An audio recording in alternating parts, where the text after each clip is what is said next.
What is currently happening, programs? Welcome to the Grid VR, where I'll be bringing you this week's news in virtual reality. It's Sunday, the 31st of May, 2020, and all I can say this week is clarity and creativity are king. We've got the HP Reverb Gen 2 challenging the kings. iQUT Pro 2 enters the industry. Oculus Quest, new games hand tracking. Quest Z Doom, Iron Man Go Boom, new Star Wars, and much more. Today, I'm going to cover off the main events to keep you in the loop. So stay locked, enjoy, and welcome to the Grid VR.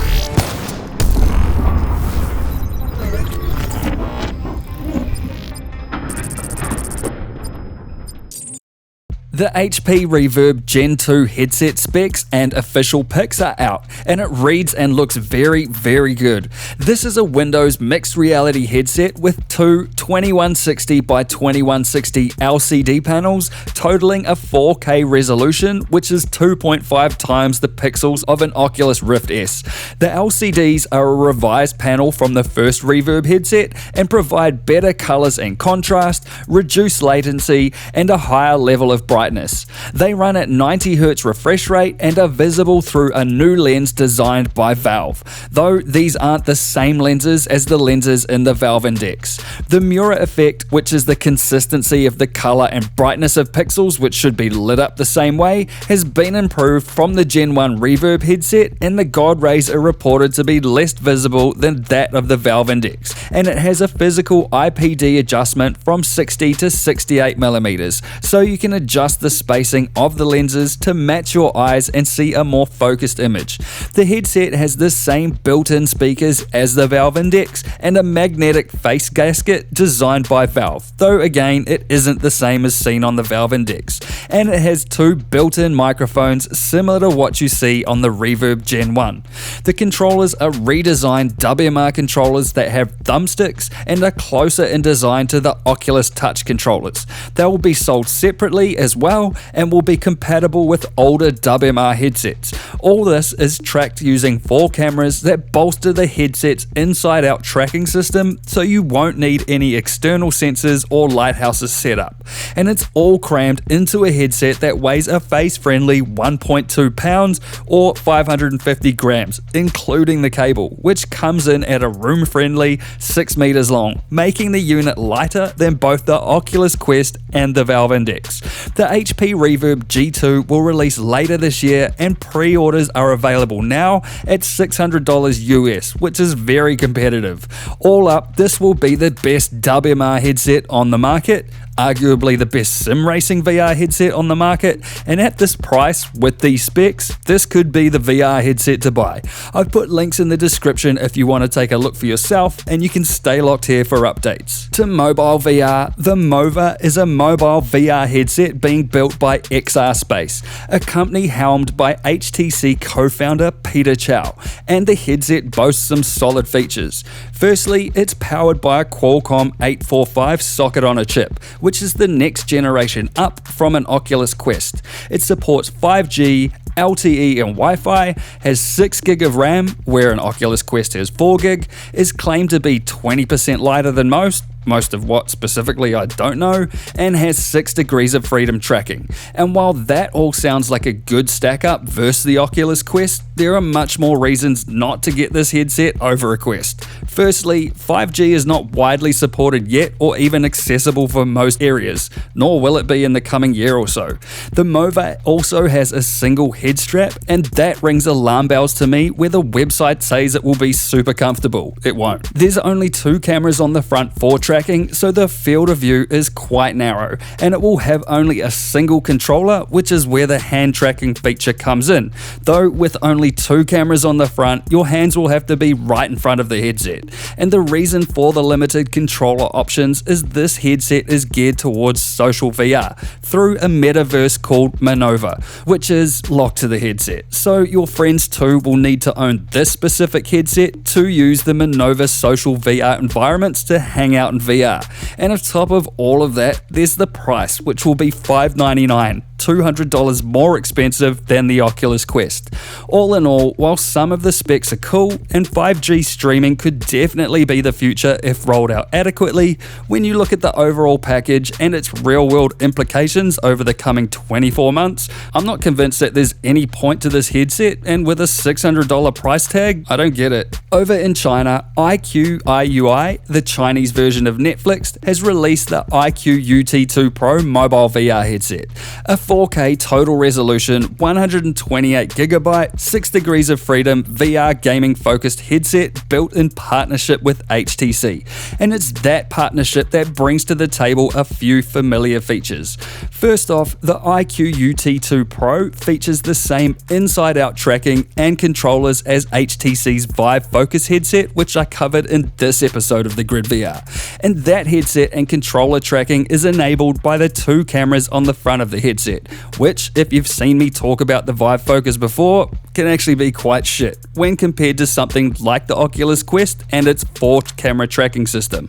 The iQUT 2 Pro will also have access to over 5,000 applications through HTC's VivePort, and to play VivePort PC VR games on the iQUT 2 Pro, there is a wireless PC VR streaming option. And all this is powered by a Qualcomm 835 socket on a chip, which is the same as an Oculus Quest but lands at the equivalent of $560, making it much more expensive than an Oculus Quest. The president of HTC Vive in China has said this headset is the first of many new headsets coming from HTC partnerships, and at this stage the iQUT 2 Pro will only be released in China, which is fine. Honestly, aside from the resolution boost, the Oculus Quest is a much better headset across the board, though according to Google Translate, the iQUT Pro does have ultra halal 3D scene games. So there is a broader story to tell here though, and that is this headset is a part of Qualcomm's partnership program that unites 15 different global operators in an effort to synergize the growth of XR, which is the combined term for both VR and AR.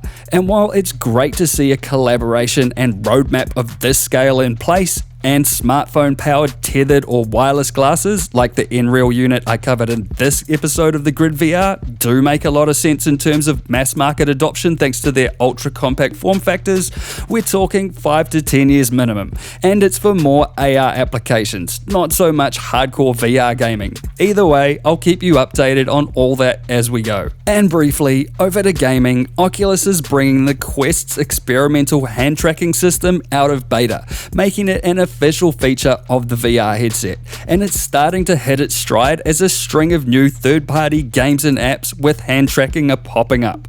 I'll have a video up next week covering in detail 7 of the best, but let's have a quick look at what is available right now.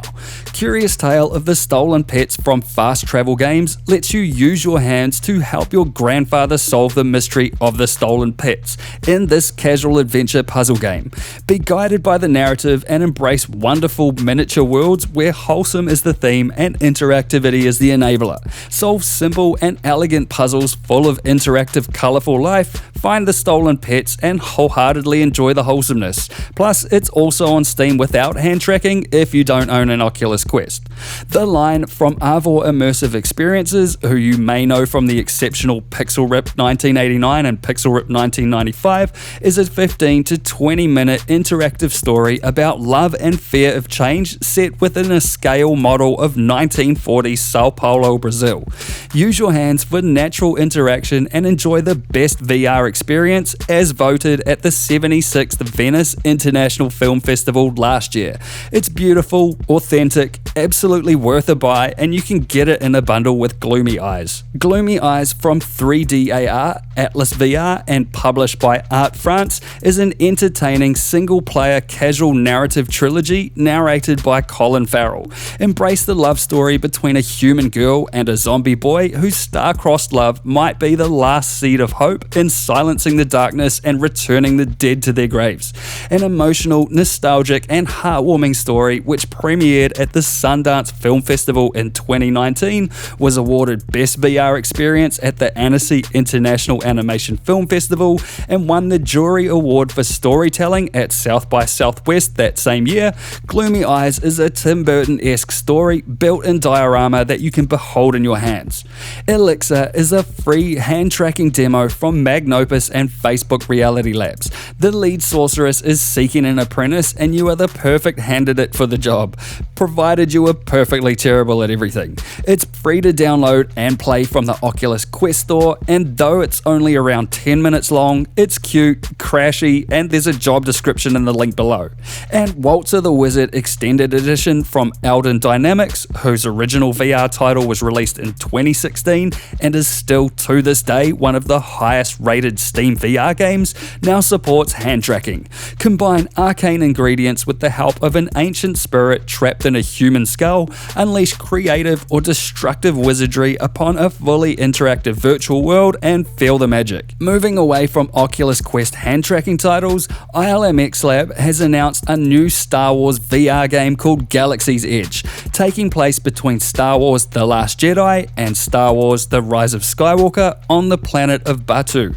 It is set on the outskirts of the Black Spire outpost. It's billed as an action-adventure VR game where players have the opportunity to live their own adventure and explore part of a galaxy far, far away in virtual reality.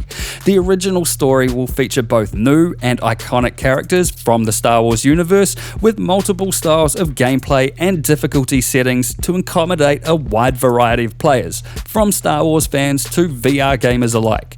Due out later this year, expect it on Oculus Rift and Quest, given the partnership with Oculus Studios, and after playing through Vader Immortal and being absolutely blown away with how epic and Star Warsy it really was, I can't wait to play. The Iron Man VR demo for PSVR is up on the PlayStation Store right now for free and is very impressive, has solid immersion and really gives you the feeling that the suit is on and you have the power to play.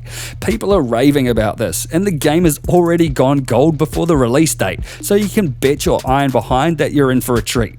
Surprisingly, while this is obviously airborne and takes place at pace, there's little to no motion sickness thanks to the way the game is put together, so I wouldn't shy away from it if that's all that would stop you from playing. The full Iron Man VR game will be out next week on June 3rd for PSVR players, and if the Marvel Cinematic Universe and VR tickle your tinsticles, then have a look in the description below. It's no secret that Half-Life Alyx mods are now available to create your own and play those made by others, and you can see my top 10 mods in this video here. The latest to the fray is a Minecraft mod from CR Eternals that you can play for free right now, and the link is in the description below if you'd like to kill the Combine in the world of blocks. Then there's a Half-Life Alyx Liquid update built by Matthew Wild, the visual effects developer at Valve.